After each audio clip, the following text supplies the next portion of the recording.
People. People, almost all of them, okay, all of them, walk around with crippled personalities.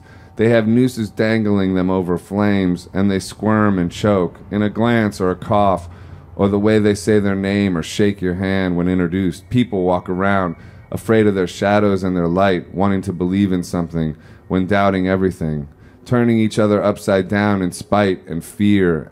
And love is the evil which locks us together, looking through ourselves, washed up on oil-soaked shores under a black sun and demon god. The process of making art is kind of a sort of going into the unconscious and sort of letting what's inside you that maybe you don't even know about be revealed. I mean, I think it's personal philosophy and storytelling, but it's also just like what happens. You know, I mean, there's a balance between allowing what happens to happen and then letting your mind focus it. You know, how much is it thought? How much is it magic?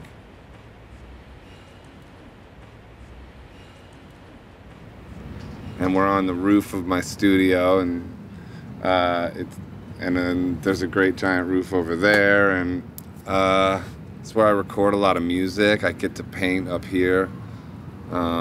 It's great. It's a lot of space, which is a rare thing to find in New York, but if you're out here in the sort of industrial zone, you can find it.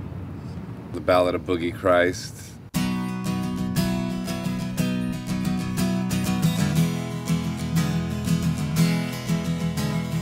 Christ would wear cowboy boots, Christ would have sex, Christ would eat pizza and cut blackjack decks. Christ would be sober, but Christ would be fun.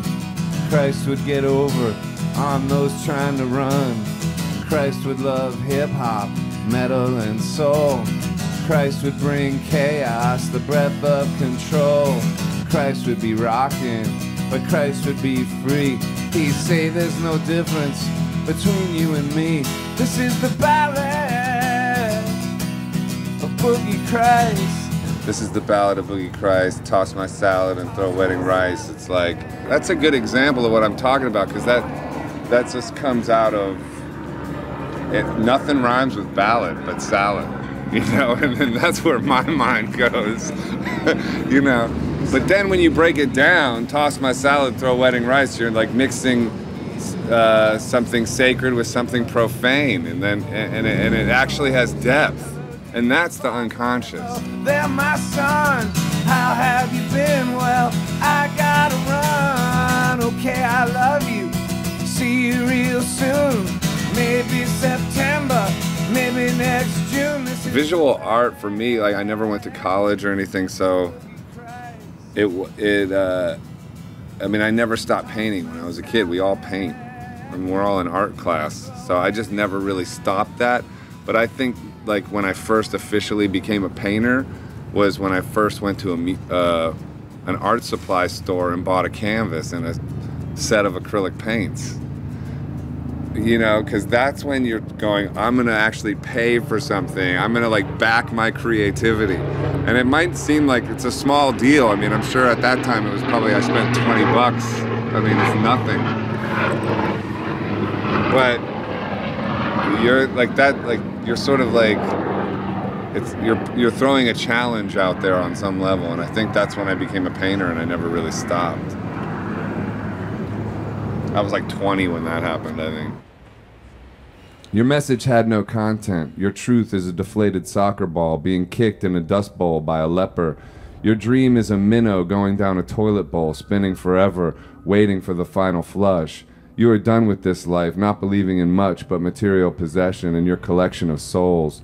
You are a king of snakes, a deception fucking the desert till it's green and filled with horrendous life.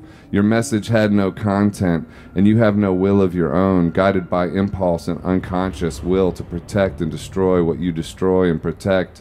Are you still using the excuse of your childhood? That child is gone. He is a ghost or even a ghoul. He is a voice in your vampire head. He is insanity playing tennis with a broken racket against a wall that's falling down. Your message has been deleted from the server, along with your photographs and phone numbers. I couldn't find you if I wanted, but in any event, you are always here telling me what to do, and how I've failed, and biting my head off after kissing my cheek and spitting it like a seed into the eye of a hurricane.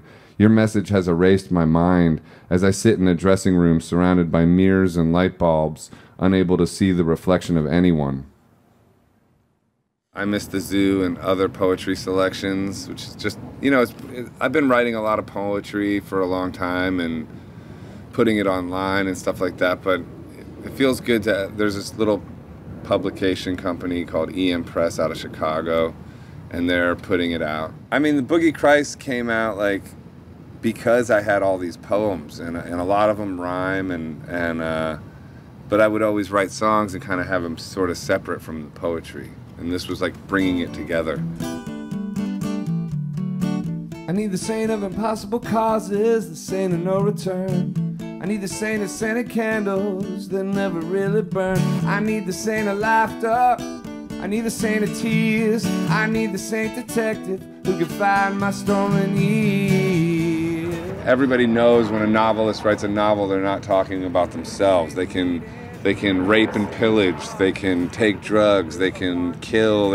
Or TV. It's all about, like, you know, nobody thinks the guy who wrote Dexter is secretly like chopping people up on his off time. But if you're a songwriter and you write stuff, people just assume it's you. I need the saint of music, need the saint of love. It's great to give yourself sort of the liberation of like, no, this isn't me, this is a character. Yeah, sure it is.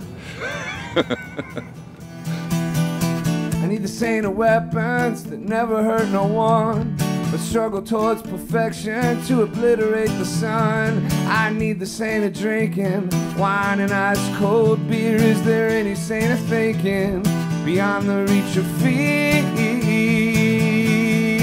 You know, Andy Warhol said, make art, and while everybody's deciding that it's terrible, make more art, you know?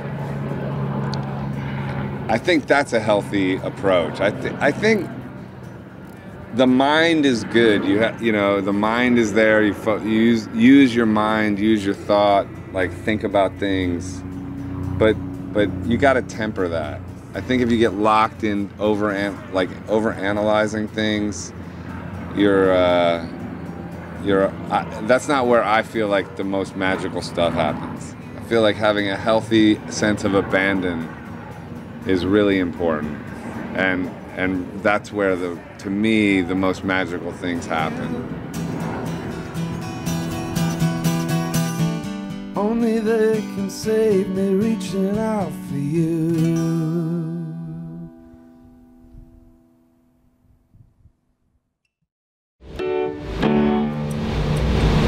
This piano is from 1912. The Steinway Vertigram from 1912. One family before I got it. And I got it, I wrote a whole album on it. Or it wrote a whole album on me. I swear, it was more like that. It has songs in it